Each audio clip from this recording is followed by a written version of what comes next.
नमस्ते एस्पिरेंट्स। तो आज बात करेंगे मेरे एसएससी सीजीएल की तैयारी की।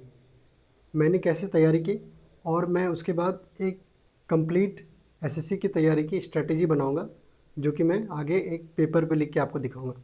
तो मैंने एसएससी की तैयारी स्टार्ट की थी 2019 में।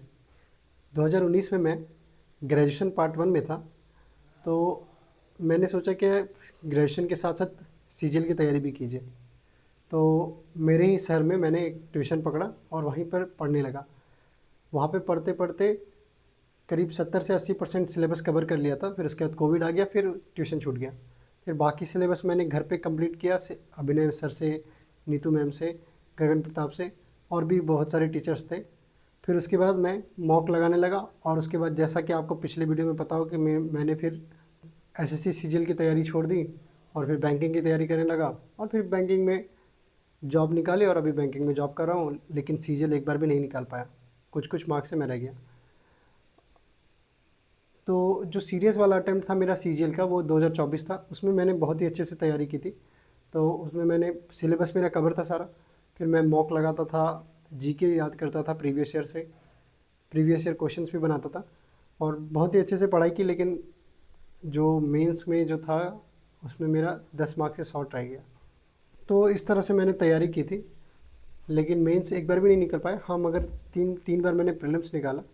तो चलिए देखते हैं प्रिपरेशन स्ट्रेटजी कि आप किस तरह से तैयारी करें कि प्री तो आपका निकले ही निकले और साथ साथ आपका मेंस भी निकल जाए।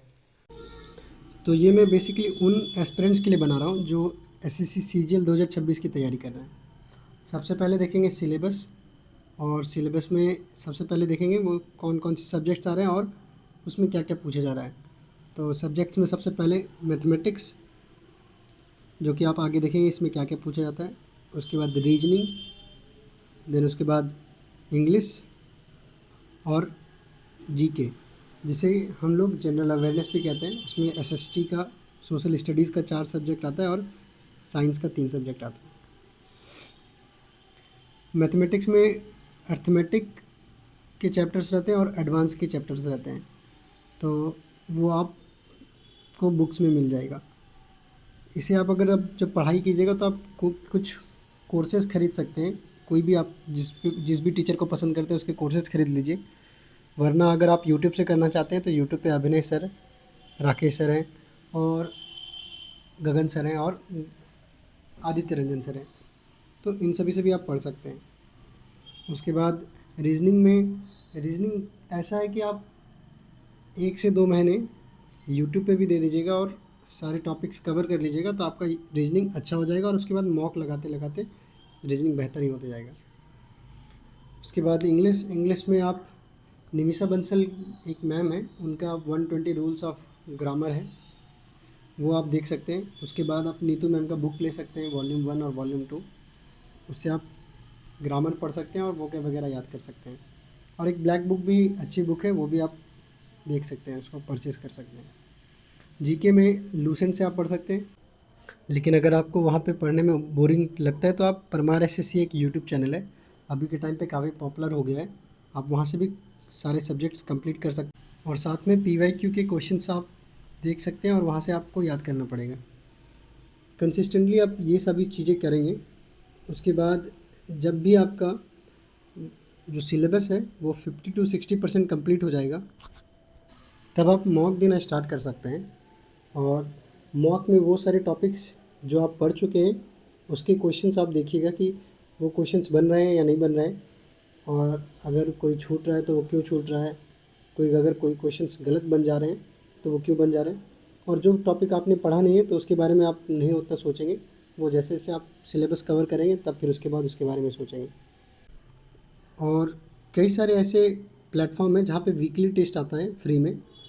टेक्स्ट बुक है, एक आरबी का एप्लीकेशन है, और भी कई सारे एप्लीकेशन हैं जहाँ पे आपको वीकली फ्री मॉक्स मिल जाएंगे, तो वहाँ पे आप मॉक टेस्ट लगाना चालू कर सकते हैं।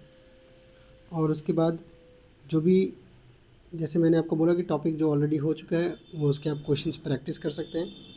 और उसके बाद जो भी अगर क्वेश्चंस मॉक में रॉन्ग होंगे वो आप उसको अलग से नोट करके रख लीजिए, और वो उसका सॉल्यूशन भी आप नोट कर लीजिए, क्योंकि आप बाद में आप रिवीजन कर सकते हैं उस क्वेश्चंस को देख के। और क्योंकि जो आप गलत हो रहा है तो वो ज़्यादा चांस है कि आप वहाँ पे भी एग्ज़ाम में भी आप नहीं बना पाए। तो ऐसे ही आप तैयारी कीजिएगा और जैसे ही सिलेबस 100% कंप्लीट हो जाएगा, वैसे तो 100% कभी होता नहीं है, खासकर जीके की वजह से, लेकिन आपको लगेगा कि आपने सब कुछ कवर किया है जीके के अलावा, तो आप रिवीजन कीजिएगा और मॉक्स लगाते रहिएगा। और लगातार प्रैक्टिस करने के बाद, लगातार प्रैक्टिस करते करते मॉक्स में स्कोर इम्प्रूव होगा ही होगा। और आप अपनी कमियों को देखते रहिएगा, कमियों को पॉइंट आउट करके अलग जगह पे लिख के कि कौन से टॉपिक्स में आप अभी वीक हैं, तो उन सभी टॉपिक्स को रिवीजन कर करके आपको उन टॉपिक में भी अच्छा होना है। और जैसे जैसे आप मॉक दीजिएगा, फिर उसके बाद ज़रूर ही है कि आपके मॉक्स में स्कोर बढ़ेंगे और आप एग्ज़ाम में भी अच्छा कीजिएगा और ज़रूर से ही ज़रूर आपका एग्ज़ाम निकलेगा। और मैं सच बोल रहा हूँ कि अगर आप लगातार 1 साल, 1.5 साल इस तरह से पढ़ाई कीजिएगा तो ज़रूर आपका एग्ज़ाम निकलेगा। तो बेस्ट ऑफ लक मेरी तरफ से।